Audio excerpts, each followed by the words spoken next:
le bazar engendre systématiquement les désordres.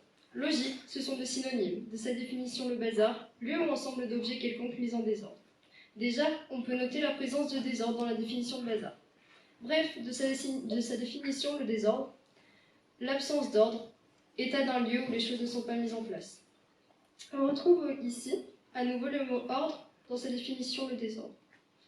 Pour ma part, je pense qu'il ne faut pas prendre cette expression comme cela. Je pense qu'il faut la prendre au sens métaphorique. Je pense que l'on peut remplacer le bazar par la cause et le désordre par la conséquence de cette même cause. Alors je vous attends. Vous qui êtes capable de me dire que non, le bazar n'engendre pas forcément le désordre. Oui, j'attends votre raisonnement. Je reviens vers vous tout à l'heure, lorsque vous aurez entendu et compris mon raisonnement. Pour mieux comprendre, je vais prendre des exemples, comparant les deux points de vue, le mien, puis le plus global. Donc, dans sa globalité, tel que l'exemple de champ d'adolescent.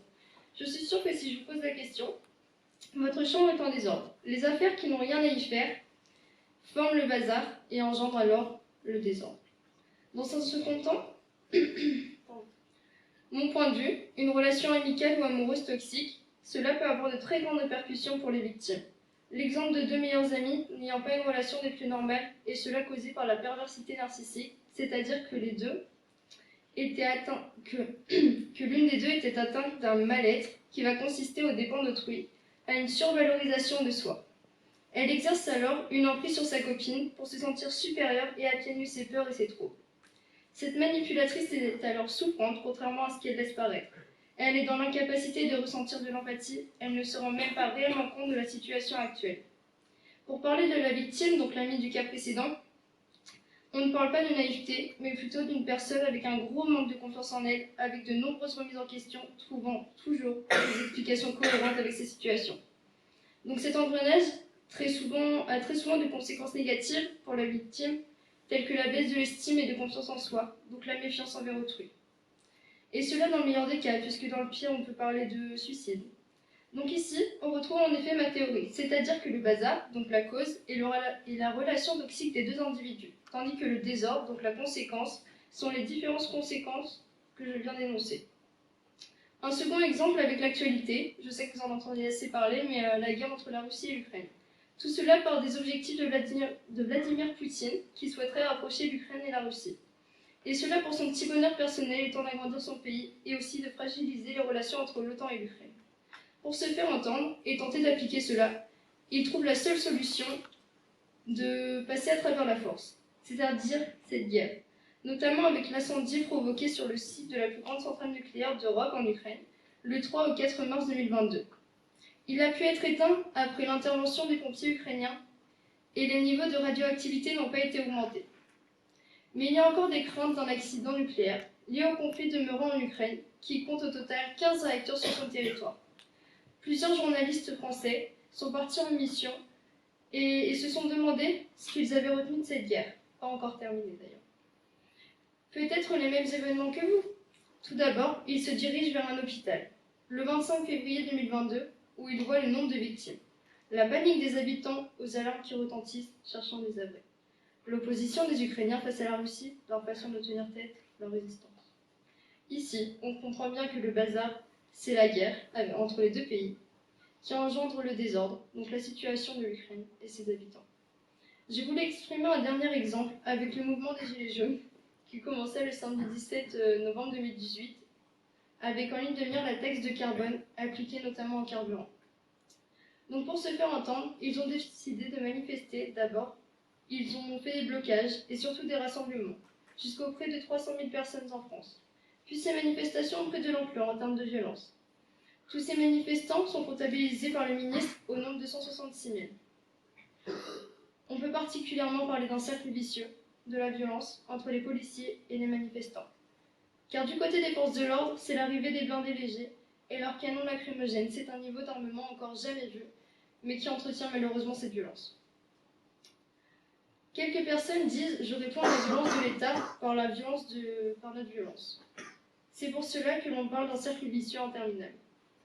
Il y a encore des victimes. L'exemple d'une femme renversée par un automobiliste voulant foncer sur un barrage des Gilets jaunes, ou encore l'un d'eux a été percuté par un poids lourd à Avignon. Moi aussi, le porte-parole des Gilets jaunes à Villeneuve-sur-Lot est renversé par un routier sur un rond-point. On parle aussi des blessés graves avec une perte de main ou d'un œil, et ceux qui s'en tireront avec quelques cicatrices. Enfin, on retrouve une fois de plus ma théorie. Le bazar étant les manifestations qui engendrent le désordre, donc les différents accidents. Tout cela pour vous dire que oui, le bazar précède systématiquement le désordre dans tous les cas. Alors je vous invite, vous qui m'écoutez, à ne pas le semer, puisque certaines conséquences peuvent être désastreuses. Alors pensez-vous toujours que le désordre n'est pas la suite logique du bazar ? Originaire de la péninsule arabique, le terme bazar serait employé pour qualifier un marché oriental. Plus généralement, on emploie souvent ce mot pour désigner un lieu en désordre ou un je ne sais quoi qui manque d'organisation. Mais connaissez-vous une réelle définition du mot désordre ? Si je vous pose la question, vous me répondriez sûrement que c'est quelque chose qui n'est pas en ordre. Perspicace, n'est-ce pas ? Mais avec un peu de recul, ne trouvez-vous pas une forme d'ordre dans votre bazar ?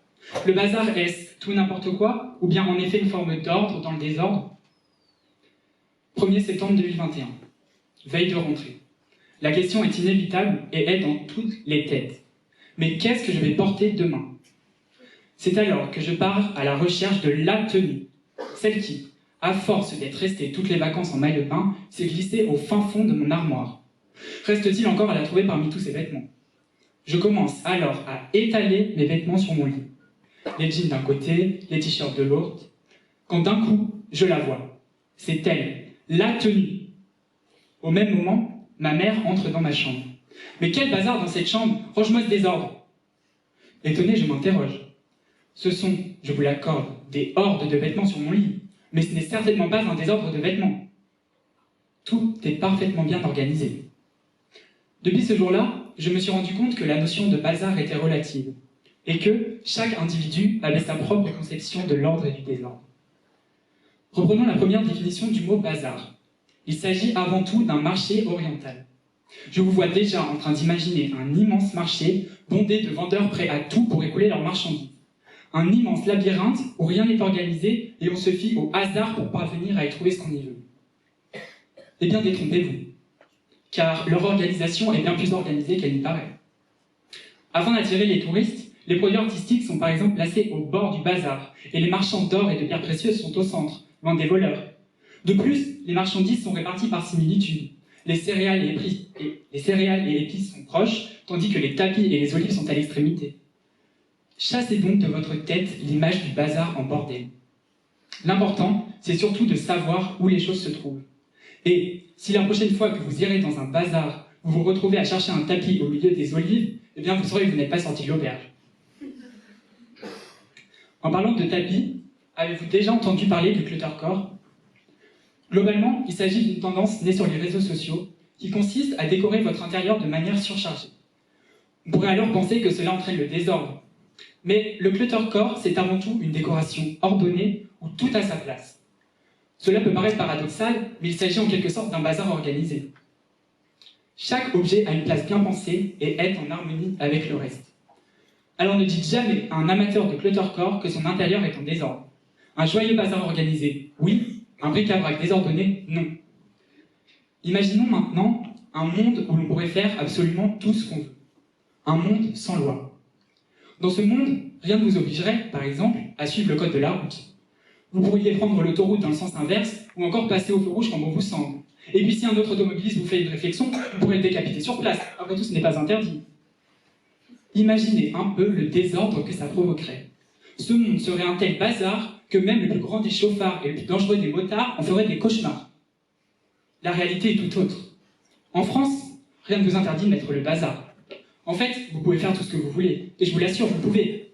Mais gare aux conséquences. Ici, les lois existent, et sont là pour faire régner l'ordre.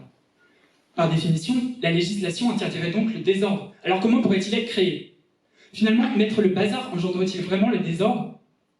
Si vous en êtes toujours persuadé, je vous invite à réfléchir à la question par deux fois. N'avez-vous jamais été qualifié de désordonné simplement pour avoir été l'auteur d'un bazar qui était en fait parfaitement ordonné ? Comment pouvez-vous alors affirmer que le bazar aurait pour effet de provoquer le désordre, si même derrière le désordre se cacherait un certain ordre ?